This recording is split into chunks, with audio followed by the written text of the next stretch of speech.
इस वक्त मेरे साथ हैं सांसद रमेश बिधूड़ी जी। रमेश बिधूड़ी जी, आप 10 वोटिंग राइट मिल गया है, पीठासीन अधिकारी ने दे दिया है। बावजूद इसके आप लोग आंकड़े तक तो पहुंच नहीं रहे। 151 आम आदमी पार्टी का है, बीजेपी तो बहुत नीचे है। तो ये हंगामा क्यों?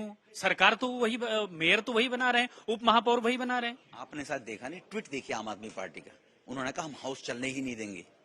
ट्वीट देखिए आप, आम आदमी पार्टी का ट्वीट है आज।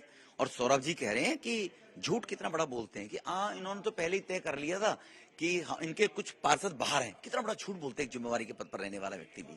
तो मुझे सौरभ जी से उम्मीद नहीं थी कि इतना बड़ा सभी झूठ भी हो। रमेश जी, ये भी तो पहली बार ही हो रहा है कि एल्डरमैन, मेयर और उप महापौर के चुनाव में वोट करेगा। पहली बार हो रहा है इतिहास में। देखो, इतिहास में देश में बहुत काम पहली बार हुए हैं। ये संवैधानिक अधिकार है।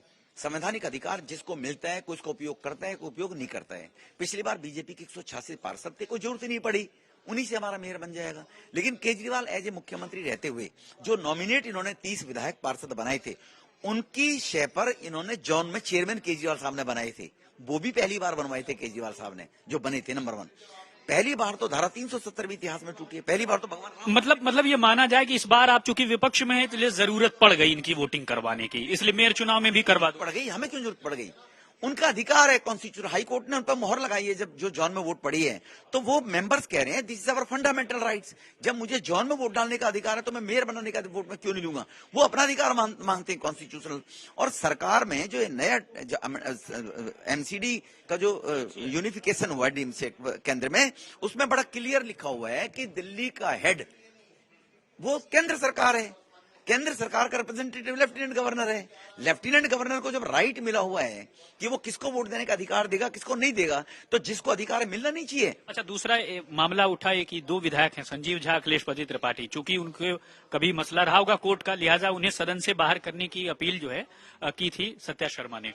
लेकिन क्या ये लागू होना चाहिए? क्या ये तो देश की जनता बताएगी ना कि कोर्ट में, अदालत में सजा। ये तो फिर विधायक और सांसदों पर भी लागू हो। ये सब पे सजा है, तो सब पे लागू होना चाहिए। तो नीचे से चलेगा तो ऊपर भी लागू हो जाएगा। लोग इसका एग्जाम्पल भी देंगे। लेकिन केजरीवाल तो ना हजारे जी के साथ आए थे गंद निकालने के लिए। वो तो गंद भर रहे हैं कि सजायाफ्ता लोगों को वोट डालने का अधिकार दे रहे हैं। एक बात बताइए, ये बात, sorry, let me complete. Kejriwal साहब के पास यही 2 विधायक थे जो सजायाफ्ता हैं, और 2 विधायक नॉमिनेट कर देते। क्यों किया इन्होंने क्रिमिनल लोगों को? मैं खुद वहां पे था।